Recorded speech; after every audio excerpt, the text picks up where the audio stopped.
Hey guys, so today I'm going to do a comprehensive review of the Nike Victory 5s. And I've got them right here. So, bang. And yeah, I'm just going to tell you guys a little bit about the performance of the shoe, the design of the shoe, and what I think of them in comparison to other shoes that I've used, and then just give my thoughts on them in general. And hopefully then you guys can make a more informed decision if you want to buy this shoe for your next cross-country race. So, let's start with the design.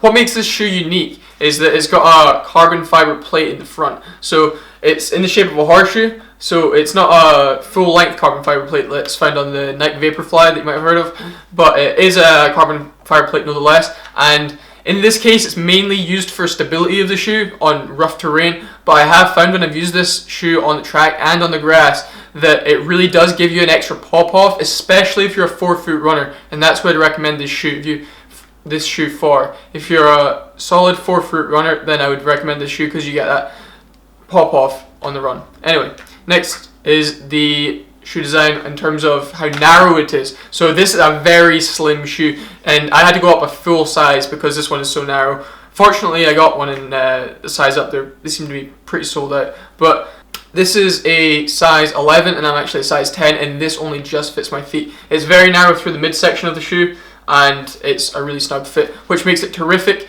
I've used the Nike Victory 4s and the Nike Rivals, and I've noticed with all three shoes that this one, because it is so narrow, it really does feel a lot faster underfoot.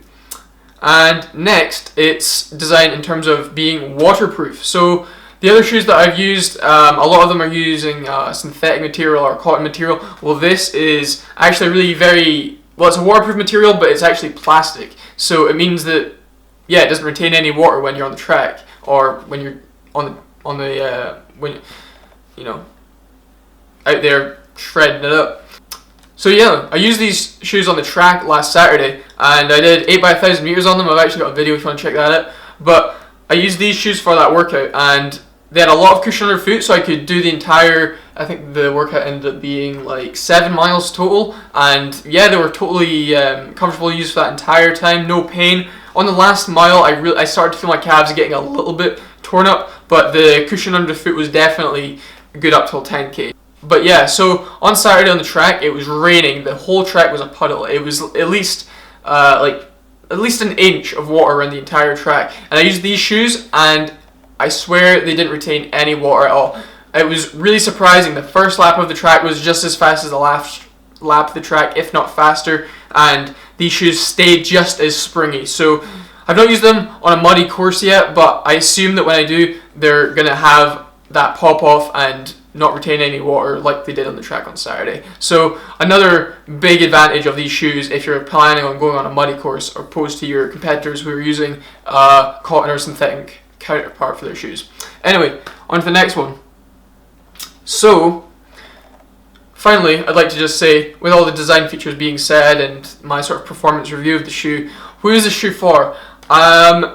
Having tried out the Victories and the Nike Rivals, I would say that this is for the serious runners at front, or if you're just someone who's got a lot of money lying around, these shoes are like £100, and you just want that extra little bit of an advantage. So the Nike Rival is a great budget shoe if you want to just take part in your next cross-country race with a solid shoe, but if you're a serious guy that's wanting to look for that extra competitive edge, then I would definitely recommend the Nike Victory 5s. And I don't want to put a number on it because obviously I can't back it up with a study or anything like that, but I've just noticed for myself that when I was using these shoes on the track compared to the Nike Victories and Nike Rivals, I was running about 4 to 5 seconds per mile faster, and that was just because of the light design and mainly the carbon fiber plate at the front, giving me that extra pop-off. So they definitely do make a difference, and they're definitely worth the investment if you're that guy looking for a competitive advantage. Anyway, that's the review over, and I hope you enjoyed, and hopefully you like the next few videos coming out in my lead up to the cross-country nationals. See you guys.